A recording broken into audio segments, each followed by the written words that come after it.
Imagine for a moment like a giant chess game playing out across the globe. Hmm. You've got nations as the players, right? Yeah. Alliances, rivalries, complex moves. But sometimes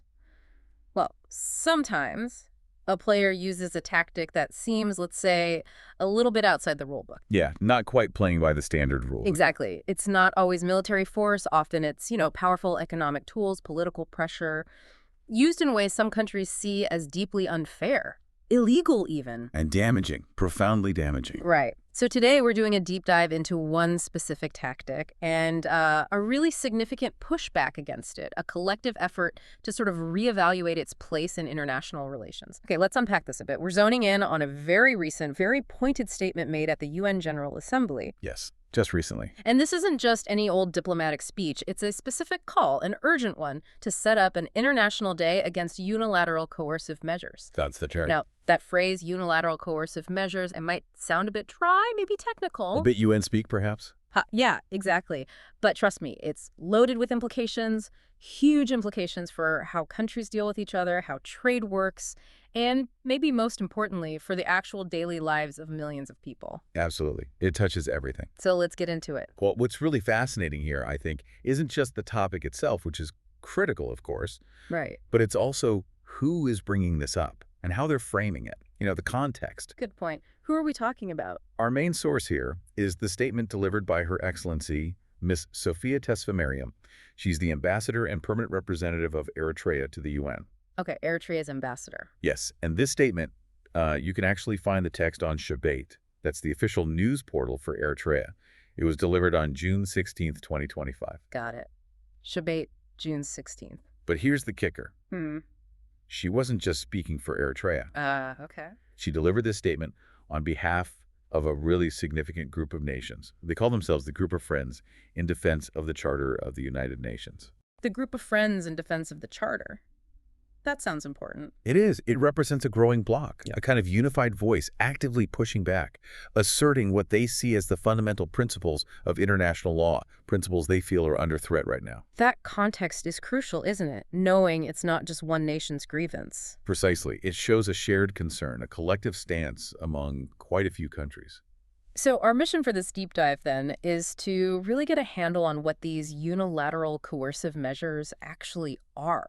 How are they different from, say, UN sanctions, and why is this specific group, the Group of Friends, pushing back so hard against them? And what does this proposed International Day really mean? Exactly. What does it signify for, global cooperation, human rights, development? Because like we said, this isn't just abstract diplomacy. Not at all. It digs into basic questions of fairness, sovereignty, economic chances, and really the day-to-day reality for so many people worldwide, how power plays out on the ground. Affecting access to medicine, food, trade, the essentials. Right. So let's jump into that core proposal Ambassador Tesfamariam laid out. Okay. The big idea.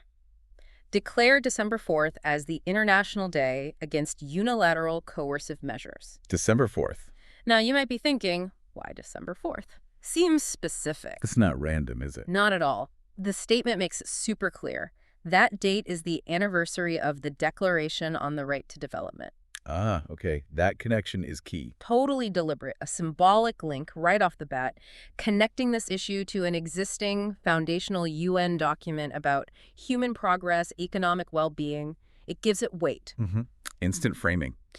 So it's already got this deeper meaning baked in. Have you ever stopped to think, what does it actually take to get an international day established? Especially for something like this, a diplomatic tool. It's quite a process, yeah. What does pushing for this kind of day tell us about how urgently these nations view the problem? Well, connecting it to the bigger picture, like you said, December 4th is absolutely not arbitrary. The ambassador's statement, the one from Shabait, it highlights that connection. It links these unilateral measures directly to the fundamental human right to development. Suggesting they block that right? Precisely.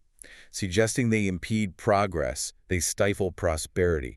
The statement itself calls the initiative symbolic yet very powerful. Symbolic yet powerful. Okay, and that's important to grasp. International days are symbolic by nature. They don't change laws overnight or stop practices immediately. Yeah, it's not like flipping a switch. But their purpose is deeper than just ceremony. The The UN General Assembly establishes them to elevate important global issues, to raise awareness worldwide, spark dialogue, encourage reflection, maybe collective action. Like International Women's Day or Earth Day. Exactly. Think about those. They focus global attention, they can mobilize political will, they highlight challenges or achievements. Okay, I get that. So in this case, establishing a day against unilateral coercive measures aims to lift the conversation, to move it from being seen as just, scattered bilateral fights. To a recognized global concern. Yeah. Exactly. A universal issue. And linking it to the right to development. That challenges the legitimacy of these measures on a much broader stage, beyond just narrow legal fights. It's about building a global narrative. Building a consensus, maybe? That's the goal, I think. Building consensus that these things are harmful. And it's really interesting how they frame the proposal itself, stressing that the draft resolution, what is it, A79L.93? Yes, that's the UN document number. Right. They emphasize it has no budgetary implications. Ah, that's clever. Isn't it? They're not asking for money, no new UN programs that cost member states more. They're saying explicitly this is purely about principle, about collective will. Takes away a common objection right there. Totally. It's strategic. We don't need a budget for this. We need a shared commitment to address this fundamental problem. It disarms that financial argument that often sinks new UN initiatives. Smart diplomacy. It positions it as a moral and legal stand, making it, harder to just brush off. It forces engagement on the principle itself. So now let's get right to the heart of it. What are these unilateral coercive measures, according to Ambassador Tesfamariam's statement? Yeah, the definition is crucial. She really goes into it, and it's a pretty strong challenge to how these things are often talked about. She says they are commonly cloaked in the misleading language of sanctions. Misleading language. That's a direct challenge. It really is, suggesting deliberate mislabeling, Mm-hmm. And here's where it gets really sharp, quite stark, actually. The statement claims these measures are used not as instruments of justice, much less of legality, but as tools of political and economic compulsion. Wow. Okay, so not about law, but about power. That's the argument. It's not just criticism. It's basically an accusation of misuse, of abuse of power, saying these aren't about upholding international law or stability. But about forcing other countries to bend to your will. Exactly. Through severe economic and political pressure outside the established multilateral system. Which immediately brings up that big question, doesn't it? If a large group of nations sees these measures as illegal, as violating the UN Charter, why are they so common? Yeah, why do we see them used so often? What are the justifications? Or the assumptions behind their use? And how do those justifications clash with core principles like sovereign equality, self-determination, non-intervention? What do the states using them say? Well, typically, the states imposing them, often powerful countries or blocs, frame them differently. They might present them as legitimate foreign policy tools. Like an alternative to war? Sometimes, yes. Or as a response to what they see as violations of international law by the targeted state. Okay.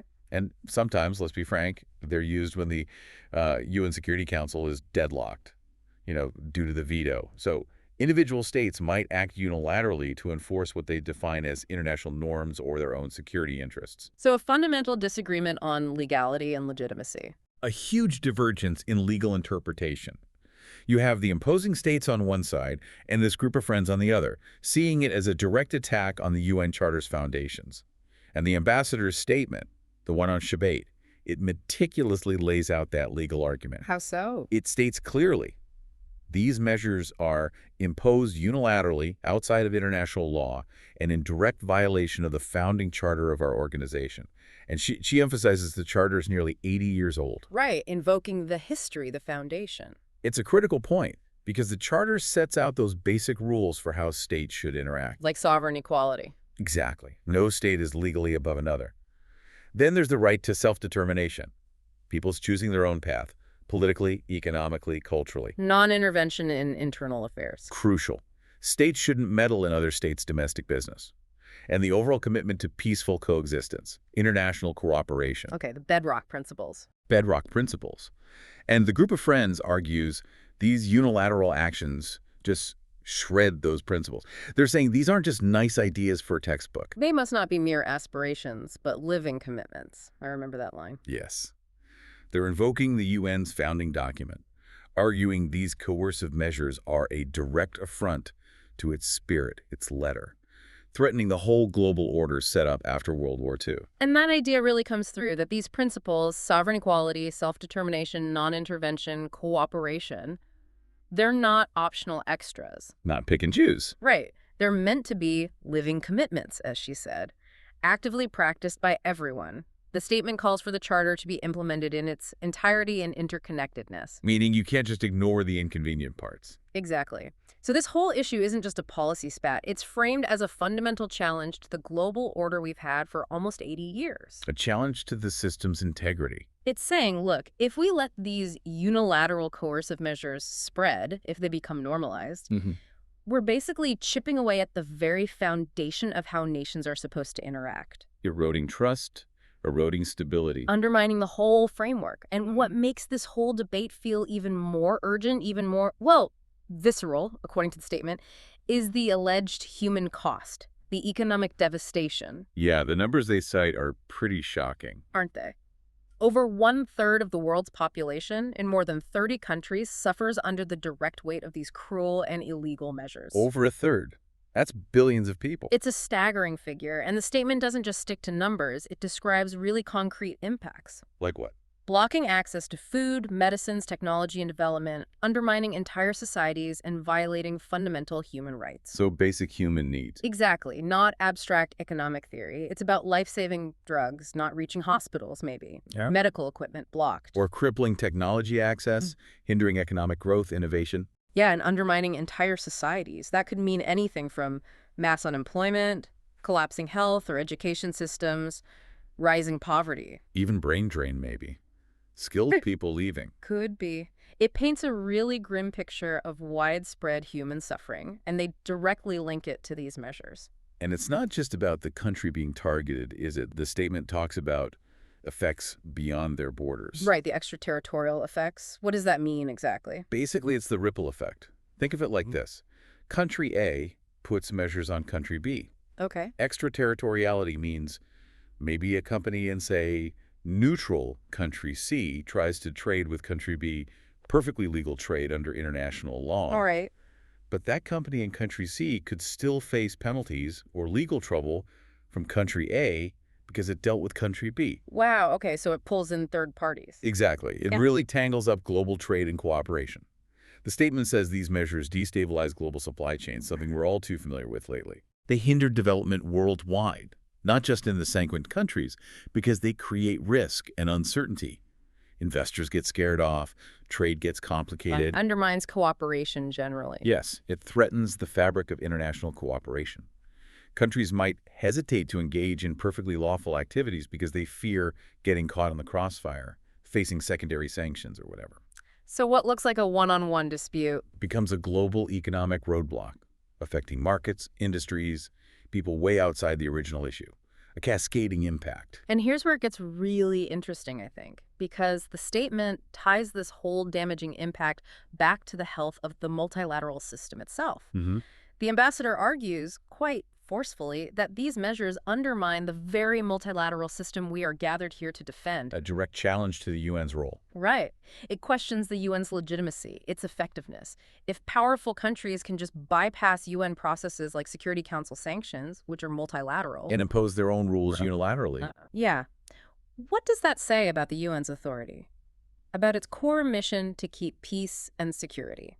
It's a fundamental question about the system's relevance. And the statement digs deeper into how these measures supposedly challenge the UN.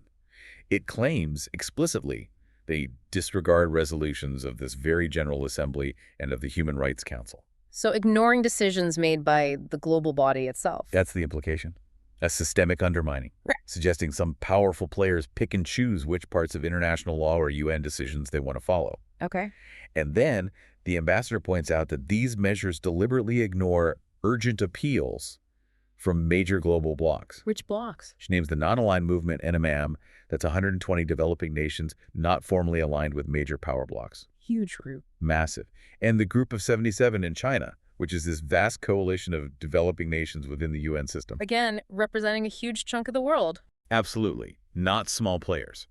The statement says, these voices of the global south have consistently and unequivocally rejected these policies and demanded their complete, immediate, and unconditional repeal. So it's framed not just as a legal disagreement. No, it's framed as a fundamental challenge to the UN system's authority, its relevance, and the collective voice of a very large, very diverse part of the world. You can almost hear the frustration. There's a deep sense of frustration, yeah. Yeah. That calls for sticking to international law are being ignored, which creates a crisis of confidence in multilateralism itself. Okay, so given these really strong criticisms, these arguments about devastating impacts, it's kind of striking how the group of friends describes the actual draft resolution. How so? The statement calls it a non-confrontational and forward-looking initiative that has been deliberately framed on a procedural manner. Non-confrontational. Yeah. Procedural. Yeah. Yeah. How can something challenging such big controversial practices be described like that? It almost sounds like they're trying to, soften the blow? Or maybe broaden its appeal. Maybe. Downplay how disruptive it could be. What's the diplomatic thinking there?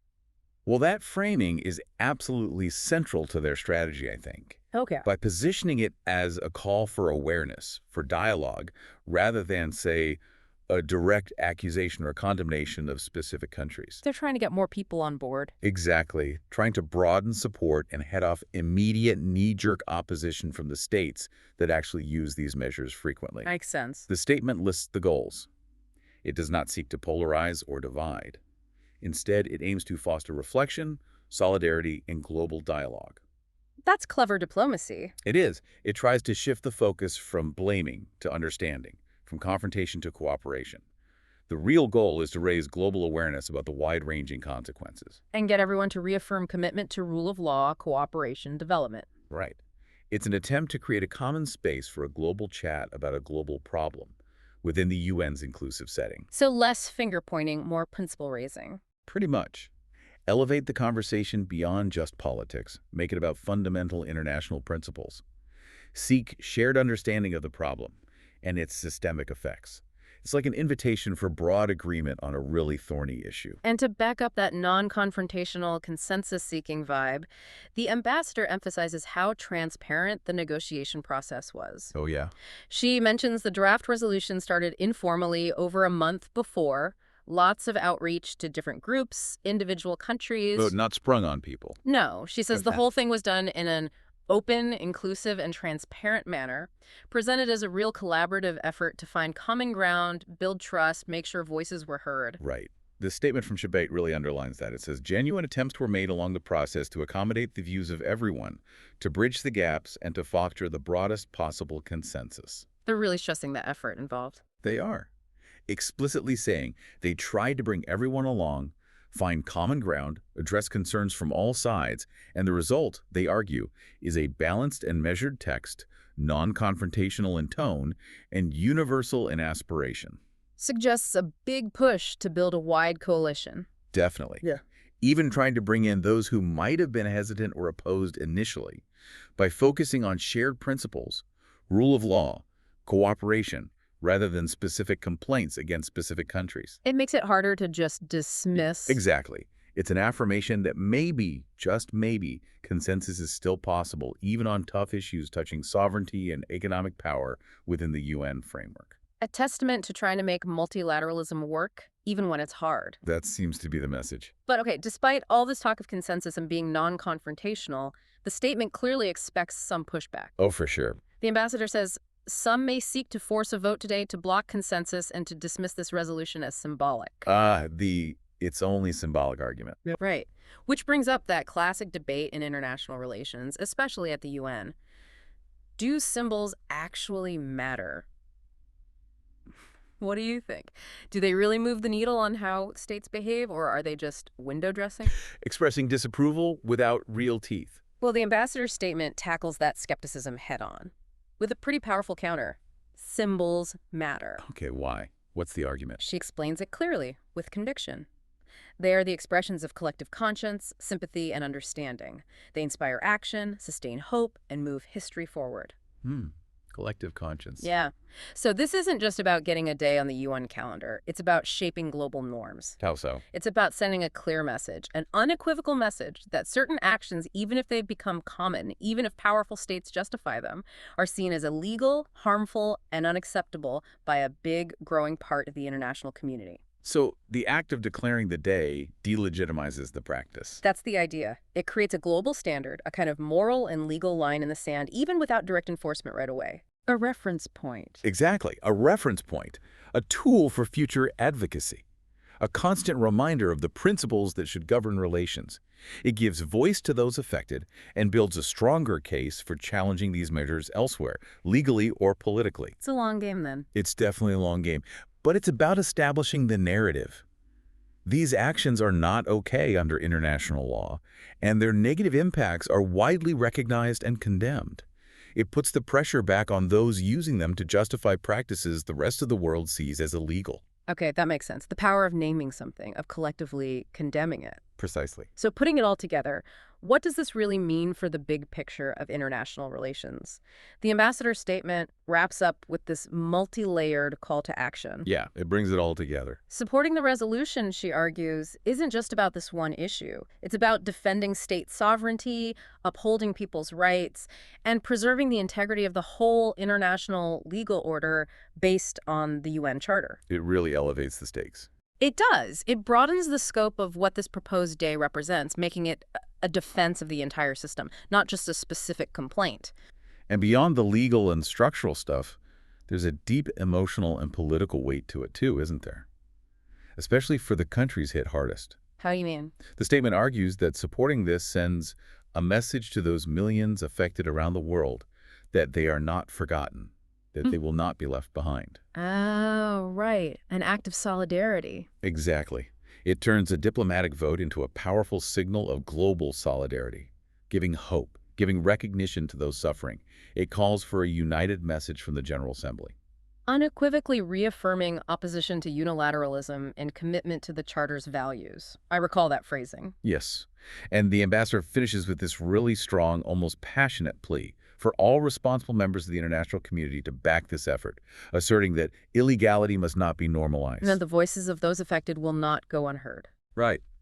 It frames the whole thing as this profound stand for cooperation over confrontation, for rule of law over arbitrary power, for justice over impunity. Wow. Ultimately, yeah, upholding human dignity, the right to development, the right of nations to thrive without external coercion.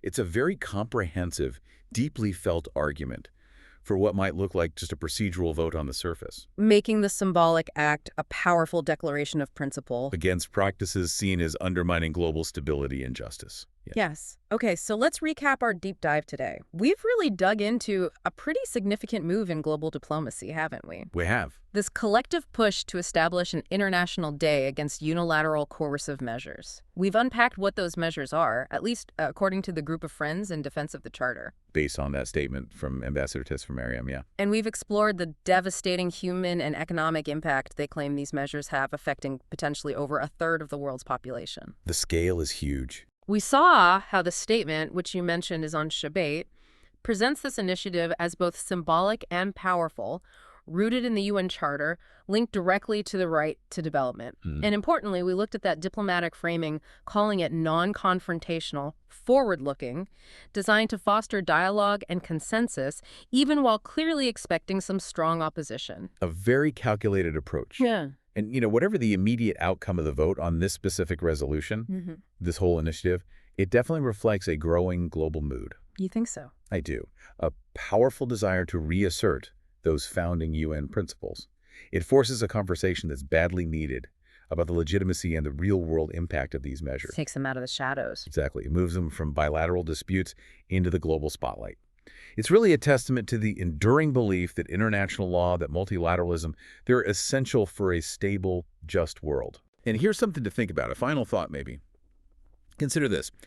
If the international community actually managed to truly embrace and consistently apply the principles laid out in this statement, You mean non-intervention, sovereign equality, respecting international law, sticking to multilateral processes? yes, all of that, Yeah. in all kinds of engagement, how might that fundamentally reshape global power dynamics, the very nature of international relations for generations to come? Wow, yeah. It challenges us, doesn't it, to imagine a world where economic power doesn't automatically mean legal impunity, where the rule of law genuinely applies to every nation, big or small. That is a powerful thought to leave people with, and one that definitely echoes beyond the UN halls. We really encourage you, the listener, to reflect on these issues, maybe even look up the UN Charter itself or that Declaration on the Right to Development we mentioned. Understanding those documents really helps put these discussions in context. It does. Helps grasp the deeper implications. Well, thank you for joining us on this deep dive into the complex, often hidden world of international diplomacy and law. Always a pleasure. We hope you feel a little more informed, maybe a bit more curious about this global chess game playing out around us every day.